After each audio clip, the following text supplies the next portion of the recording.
What's up, chess fam, and welcome back to this YouTube channel. And today we'll be discussing and knowing all about our 31st Grandmaster from India, that is Shyam Sundar, and it is his 29th birthday today. So let us all join in to wishing Shyam a very, very happy birthday.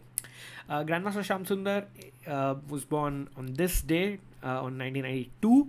He is India's 31st Grandmaster, and we'll be showing one of his best games against where he beat Magnus Carlsen's coach Grandmaster Peter Heine Nielsen, as well as letting you know all about his chess journey and some fun facts. So, guys, personally, a very good friend of mine. Me and Sham have been playing from right from the start, like during the age categories, and it's heartening to see him do so well. First as a coach, and now as first as a player, sorry, and now as a coach as well. So Sham was born on 28th of May 1992. He started playing chess at the age of 8, which is relatively a little slow if you compare it to today's times. In 2006, he became India's latest international master by winning the silver medal in the Asian Juniors. This event is something he and Ashwin Jaram really liked because they kept on winning these events. As you can see, later on, he won the gold medal in the World Youth Team Championship, and this team comprised of Adiban, Sethuraman, Sham, Priyadarshan Karam, all GMs now, and India had like a star-studded team back then. In fact, Sham also won the gold medal on his individual board there, so a very commendable performance by Sham. Later in 2010 and 11, he won both the Asian Juniors, qualifying for the World Junior as well, but more importantly, giving him two GM norms. And later, thanks to those norms and also some open event norms, he became India's 31st Grandmaster in 2011. FIDE conferred the title to him in 2013 because of their presidential board meeting being held next year. Later on, Sham then, after he became a GM, he was around 20 years old then, but then he started winning events left, right, and center. You can even call him that he is, India's uh, GM Open winner, like a specialist or else as well. So he tied for the second place in the Hastings Open in 2012, a very prestigious event where legends of chess play. Like the Hastings tournament in the UK is definitely among the most prestigious tournaments, open tournaments out there. Then he won the Groningen Open in 2015 in the Netherlands. Again, a tournament. Both the Hastings and Groningen happen at around Christmas time and stretch into the New Year. So actually, you're playing on the 1st of uh, January as well. Later, he won the Montcada event in 2017 and San Martin in 2017. This is like the Spanish circuit in Barcelona that the Catalan circuit in Barcelona that many players, Indian players play. So there are at least 50 to 100 Indians playing in this event. So kudos to Sham for winning that, and he followed it up by winning the 2018 Montcada event as well. Later on, Sham also won like got into second place at the Indonesian Open and several other events here and there, but these were like most of his bigger achievements. Later on in 2018, Sham became an integral member of Team India for the women's team as well as the men's team. He was helping out with the preparation. He was a second, so he was basically helping in the back end stuff that is in during the preparation before the games. So he, in fact, has traveled with the team to a couple of events as well as he's been helping remotely. In fact, Sham and his very good friend Swapnil Dhopade both have been working for Team India, and they have definitely helped Team India to reach, or to finish those events, because they help with the openings, they help with the preparation, they help, with what do they think the board order of the opponents will be, and they have to, prepare against two players and just give a brief to all the 5 and 5, that is 5 women and 5 men players, 10 players before the games, and just what they feel, what they can expect, and how the tournament situation is going and so on. So kudos to Shyam there for working, and a big thank you from the chess.com community for helping Team India there.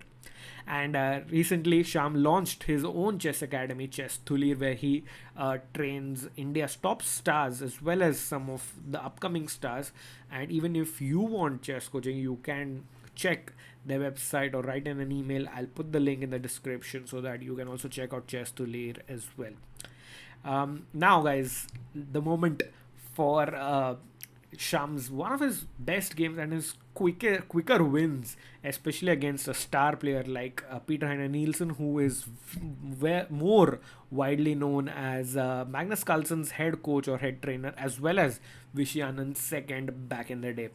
And also before that, personally, I would like to wish Sham congratulations on, like, he got married a couple of years ago and he was also blessed with a child very recently, so congrats on that front and best wishes for your chess career as well as your coaching career.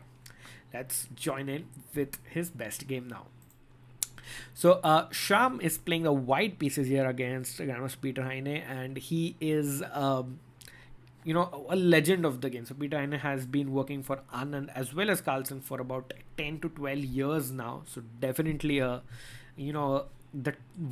of the world's best coaches, and Sham manages to beat Peter Heine here in a Sicilian defense. And in fact, this was being played at the World Blitz Championship. So a nice quick win for Sham. He goes with the Rosolimo or the Canal attack here, as you can see on chess.com, and then castles. His idea is pretty simple. He just wants to get the pieces out, finish his development. And in fact, here, guys, you see the drawback of black just pushing his queen side pawns and not completing the development of his king side. Pawn to take c4, bishop c4 again. White has ideas of hitting stuff like this. Pawn to e6, again d4. You see, white is so fast. White is castled twice. He brought his bishop, knight, and rook out. Plus now his bishop is coming out, his knight can come out, his queen is active. So definitely I think Sham has won the opening battle here. Pawn takes d4, knight d4, knight f6, knight to c3. Looks fairly simple, but I think roughly around here Peter Heine just, again, he ignores the development. He could have played this, but he plays rook c8, queen e2. Still, I think bishop e7 would have been the best play, at least in a blitz game, if not the computer's best move. But he goes for knight c5, attacking here. Sham invites Peter to take on e4, and he takes the bait. In fact, this is a bad move. As you can see, the bar on my left slowly trickling upwards as white is getting a little better with every move. Knight e4, knight e4, and now you can see once again king is in the center, pieces are not developed. I highly recommend you to avoid this, especially as an intermediate or a base beginner player. Bishop takes a6, Sham picks up the pawn. In fact, he's threatening things like check, and if you have to move your king, then anyway your position isn't great. So Peter Heine takes queen a6, and now again I think, okay, now you're already attacking this, so pawn to d5 is kind of forced. And now f3, I think still Sham is putting on the pressure, but ph, as he's well known, blunders with knight f6. I think knight d6 would have been a better move, but it's slightly counterintuitive. But he goes knight f6, and now another developing move, simple move by Sham. Just, he's threatening knight e6. He maybe wants to give in a check. He just got his bishop out. He maybe wants to play rook c1. So many threats for white, and already in this tough position, rook b8 or something like bishop e7 was the only move here. But ph blunders with rook to a8, and guys, can you spot the win? One check and the game is over. And yes, that is queen to c6 check. Simple check. If you can't go back with the knight because bishop d8 hangs. In fact, even knight e6 is winning, guys. If you play queen d7, then the rook in the corner hangs. And let's see what will happen if you play king e7. Any one of our puzzle rush experts here in the video can spot that, of course, knight f5 is a checkmate. So a beautiful win by Sham, and once again we wish him a very happy birthday. Look at his smiling face. I hope you keep smiling, and a happy birthday, Sham, and we hope the very best for your chess as well as your coaching career. Good luck and bye bye.